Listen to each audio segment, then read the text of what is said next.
Good evening, and thank you for joining us on this Monday. You're watching the 9 at Night.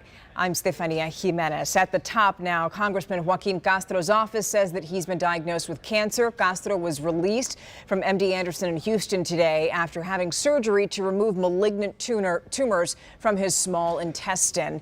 In a statement from the congressman, he says, quote, "My prognosis is good. I expect to be home recovering in Texas for several weeks before returning to Washington to continue my work on behalf of the people of my hometown, San Antonio," end quote.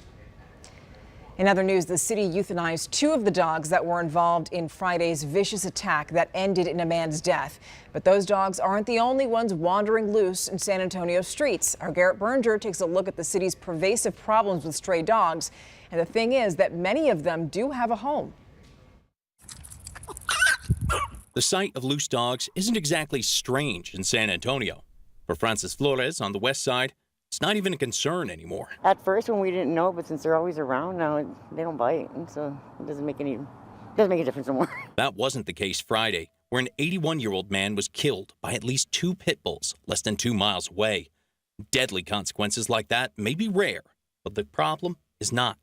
Of the more than 87,000 calls for service ACS got last budget year, spokeswoman says a large portion were for loose animals, with fewer than 30 ACS officers on duty at any one time to handle it. If you look at that math, it's going to come into play when it comes down to response time. In the same time frame, the city had nearly 3,600 recorded bites, although that includes any time that any animal breaks someone's skin or someone's exposed to high-risk wildlife. The 3 dogs that ACS euthanized have been involved in a combination of 3, possibly 4 bite incidents before this one. But an ACS spokeswoman says they can't just take someone's dogs. Because remember, pets are property in the state of Texas, so I cannot take somebody's property away from them. The dogs went through quarantine, but ended up back with the owner. At least one of the incidents may have been serious enough to warrant a dangerous dog investigation, which could have led to stricter requirements for the owner. But ACS didn't have a witness or victim willing to fill out the necessary affidavit. Bottom line, the agency says it followed the law. If there's changes that the community wants to the law, that's something that is external to ACS. Friday's incident has made Flores more concerned about keeping her pit bull, named Warning, properly secured, because many of those loose dogs you see belong to someone. Put it to you like this, my responsibility with my dog, and that should have been his response. You know what I mean? Garrett Berger, KSAT 12 News. In other news now, one man is dead. A suspect is in custody after a shooting late last night outside of a bar. That shooting happened around 11:30 Sunday night at Morales Ice House on Frio City Road. That's near Highway 90 and South Calavera Street on the southwest side. San Antonio police say a man was shot in the parking lot just outside of the bar. The victim was somehow able to make it back inside before he died. We're told that officers then arrested a suspect in another part of the city. You know, the poll was just too tough. Tonight, San Antonio police are investigating an attempted ATM theft at a Northside bank. It all happened around 4:15 this morning at a Chase Bank on Loop 1604 in Blanco. Witnesses told officers that 3 people wearing masks hooked an ATM to a truck and then just tried to pull it out of the wall. So they tried and they tried, but they couldn't get it. So then they left the area, but they also left behind a gold tote chain and a crowbar. So now investigators are looking through security video to see if they can ID them. Today, some of the state's top leaders as well as top sports figures gathered to pay respects to the business icon Red McCombs. His funeral service was held this morning at the Tobin Center. The service was called a celebration of a life well lived. Speakers at the funeral included city, county, and state leaders. Coach Greg Popovich and other former Spurs also spoke. All of them celebrated his legacies, especially his last one in the Alamo City and Bexar County. His reach is incomprehensible. I mean, it's so far and wide, it's pretty amazing. He's part and parcel. You might also put Red McCombs after Bexar County, San Antonio. Now, McCombs played a huge part in bringing the Spurs to San Antonio. He owned the team 2 separate times.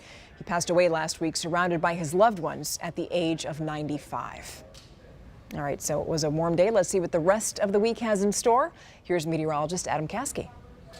Sunny and warm again tomorrow. 54 in the morning, by noon, 80 degrees. 4 p.m., 87 for the high. Some increasing humidity as well.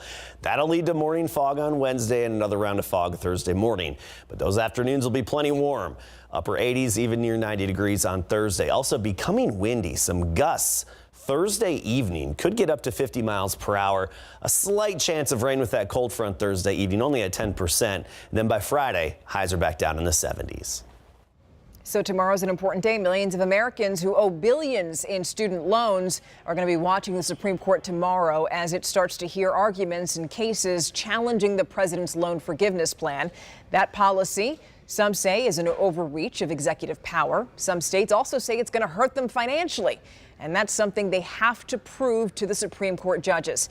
Now, the loan forgiveness policy was a centerpiece of Biden's presidential campaign, and it would relieve an estimated 40 million Americans who owe $500 billion in college loans. I think that everyone has a right to say how their taxes are being spent. I feel like taxes are for the greater good, and this is for the greater good. Two borrowers and a group of 6 Republican states which brought the challenges argue that the president's plan is an illegal abuse of power and also unfair to the borrowers who already paid their loans.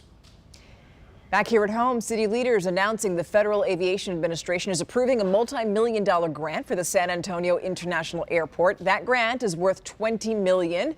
The money is going to go into the airport's terminal development program. It's going to help with costs of building up the facility to allow for more capacity around gates. Now, this comes as Mayor Ron Nirenberg and other city leaders traveled to D.C. advocating for more funding for the airport, and they got it. For a generation, it's been a little bit of an underwhelming experience for a lot of folks. This is the 7th largest city in the United States, and San Antonio deserves a world-class airport, and that's what this development plan is all about. So the new facility is going to be south of Terminal A. Construction is expected to begin next year, and the new facility is scheduled to be finished by March of 2025. Car seats for babies have come a really long way in the last 60 years, but now there's one feature that's really starting to catch on in the U.S. And as 12 on Your Side's Marilyn Moritz explains, it could significantly reduce the risk of head injuries. They're precious cargo, so Natalie Gerstein's top priority for picking a car seat is safety. Baby stuff is always innovating and changing at a miraculous rate, so they're always coming out with new and better. Just look at how car seats have changed over the years.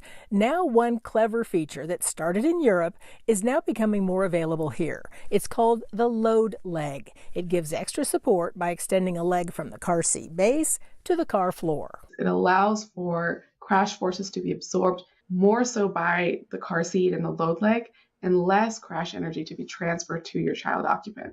When the government tests car seats, they don't use the load leg if there is one. They're not required, but Consumer Reports did its own crash tests. And those tests show the load leg limits the motion of the seat and the child in a crash. Listen to this. We've found that when using infant-sized dummies, that there was an average 46% reduction in head injury risk for seats that have a load leg versus those that don't have a load leg. You can expect to pay more for the load leg seats. For example, the Kleck Ling got top ratings for excellent crash protection, and it's $500. But the Evenflow LightMax DLX also protected well, and it's $225.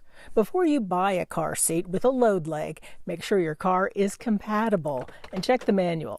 Marilyn Moritz, KSAT 12 News. All right, we're just about out of time. The 9 at Night returns tomorrow. Have a beautiful night. We'll see you then.